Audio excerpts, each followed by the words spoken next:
Hello, I wasn't planning on doing any recording today, but was having so much fun I thought I'd share this with you.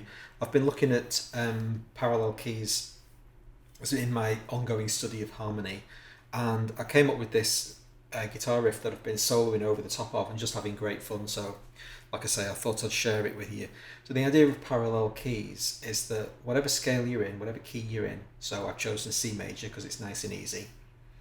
You can choose the opposite, the parallel minor key, so C minor, transcribe all of those chords, and you can basically steal those chords and put them in your song, and it works staggeringly well. You have to be careful not to put too many of them in. You've got to maintain your original key center, otherwise you're modulating away as a different thing.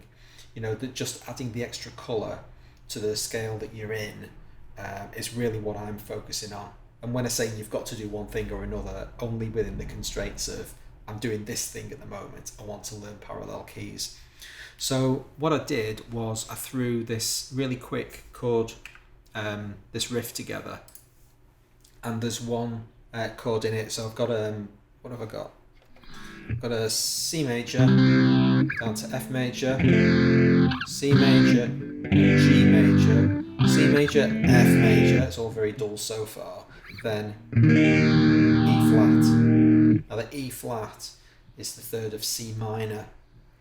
If you were playing the third of C major, it would be an E minor, but it's not, it's an E flat major. And then we fall back into C major with a D minor chord, which is the second, and then C major. And then I basically repeat that phrase, the E flat, D minor, C major, I just repeat it at the end, so it's made it a 10-bar thing, because I really want to focus in on that parallel chord and kind of see what juice I can get out of it. I've been playing for, 10 minutes or so, and I've squeezed a fair bit of juice out of it. I'm just starting to find some riffs that work.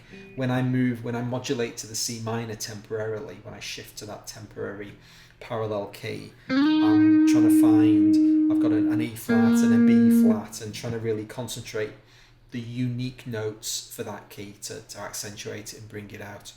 I'm going to shut up, I'm going to start playing, and we'll see what happens.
I didn't want to go on too long. Just basically play forever. I'm just having such a whale of a time. And that new Bitron I've got, the Arturia Bitron, awesome stuff.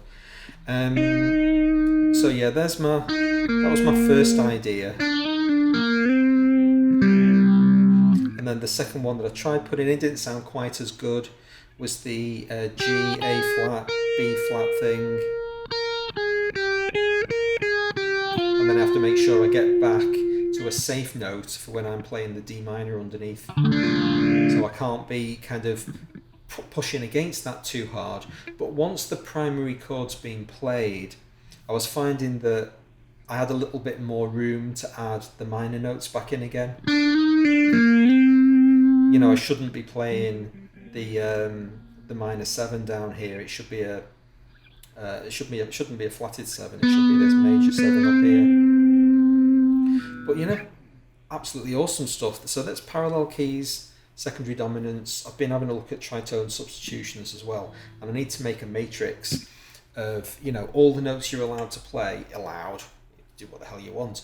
But if you want to maintain some kind of structure, and these principles of harmony are hundreds of years old, so who am I to argue? They just sound good. The reason why this stuff is in the books is because people have discovered naturally that it sounds good, and then kind of scrabbled to come up with reasons, you know, theories behind why it sounds good. And so the concept of parallel keys wasn't written down as a technical exercise. It was derived from the fact that that's what people were playing. I think it's really important to identify that you've got a tonic, you know, here's my C major tonic. It just so happens that, you know, C minor sounds pretty good against it. And it's also true for the chords in the scale as well, if you do them reasonably carefully. And some sound better than others, and that's what I'm really learning, you know, right now. So anyway, I thought I'd share that with you because I thought it's a good insight. I've only recently discovered that parallel keys even exist. It's kind of staggering, but, you know, don't judge me. This is, you know, it's better to learn it late than never. And I think this is a major one. I'm really going to kind of go deep and figure out what amazing notes are there for me.